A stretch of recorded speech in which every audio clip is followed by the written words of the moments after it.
Are you interested in eating more sustainably, but not sure how to get started or even what sustainability means?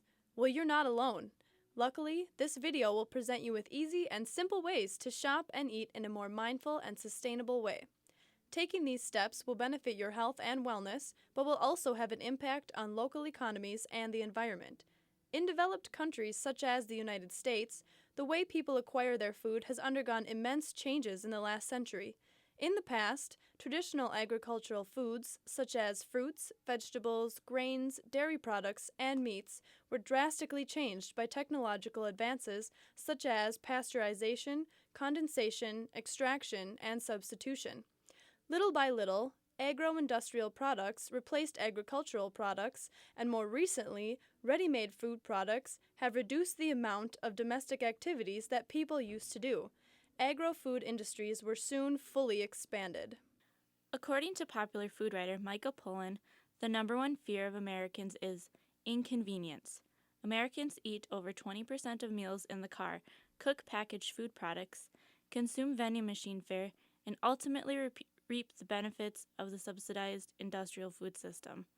Convenience foods are prominent not only in grocery stores, but on our televisions, billboards, and even in schools. It is no wonder that these products fill the refrigerators and cupboards of the majority of American homes. In reality, these convenient options are detrimental to our health, environment, the economy, and social welfare of consumers and producers. So how can we make a change? Michael Pollan, in his recent book, Food Rules, presented readers with valuable guidelines for eating more sustainably and locally. We will take you through a journey of your typical Duluth grocery store and beyond to illustrate how easy and beneficial implementing these small changes into your daily routine can be. Rule 1. Shop in the peripheries of your grocery store. When you enter the grocery store, notice that the fresh and refrigerated foods are located along the outsides of the grocery store. Additionally, all of your nutritional needs are met by shopping only in these sections. Produce, meats, dairy, baked goods, and other fresh goods are located in these areas because they are perishable and often replaced when expired. By avoiding the middle of the grocery store, you are generally avoiding the huge amount of processed and industrialized food choices that include countless edible non-food ingredients. Shop in the peripheries of your grocery store to ensure you are eating real food. Rule number 2. Don't eat anything your great-grandma wouldn't recognize. What would great-grandma think of Lunchables? How about pizza rolls? I'm sure she would be utterly appalled by a typical college staple known as a Hot Pocket. What are all of these foods, and why are we so complacent with eating such highly processed and thoughtless foods? When you toss an item into your grocery cart, imagine showing it to your great-grandma first. The food you purchase and consume should be actual foods, not just real food substitutes. Eat a piece of fruit, not a fruit snack. Eat a piece of unpasteurized cheese, not a block of processed Velveeta. If you wouldn't find any of the items in your shopping cart on one of your great-grandma's recipe cards, don't eat it. Rule 3. Don't eat anything with more than 5 ingredients. Products are named with a very vague description of what's really inside. A glimpse at a seemingly simple cheese and crackers Lunchable reveals a literal laundry list of unfamiliar, non-food, and seemingly useless ingredients. What are those things doing in there? They are likely additives, extractions, and preservatives that are added to foods to improve their shelf life, taste, or as substitutes for more expensive whole foods. In order to avoid these foods, shopping outside your grocery store may be necessary. Farmers markets, community-supported agriculture, and a simple backyard garden are incredibly beneficial alternatives. Even right next to your typical grocery store in Duluth, you can meander a few yards from your usual shopping routine and find businesses geared toward quality foods with few ingredients. The Great Harvest Bread Company, located adjacent to Super One Foods on Superior Street, produces all of their baked goods with 5 ingredients or less. Even more, the Great Harvest Bread Company sells local food items and purchases many of their raw ingredients from small farmers. Purchasing foods with 5 ingredients or less ensures you that your meals will contain necessary nutritional benefits without added preservatives or other edible non-food items. Rule number 4. Don't eat foods that won't eventually rot.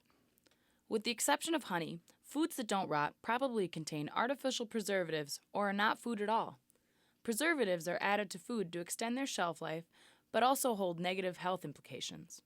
In addition to the countless food products that include these preservatives sold in grocery stores, highly recognizable fast food chains are also utilizing these preservatives.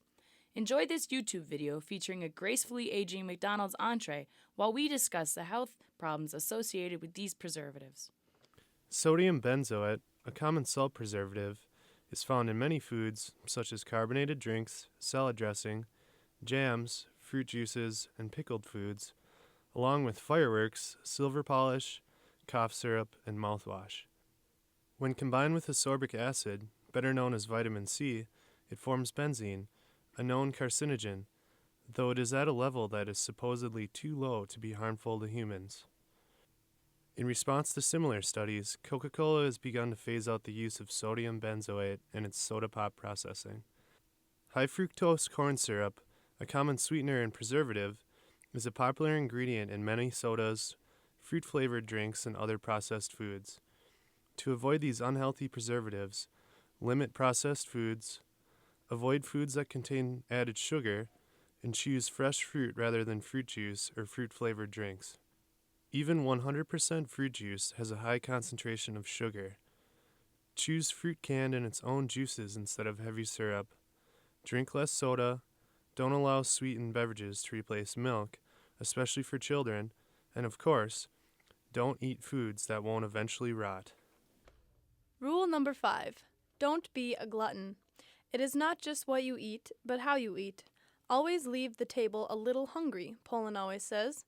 Many cultures have rules that you stop eating before you are full. In Japan, they say eat until you are 4/5 full.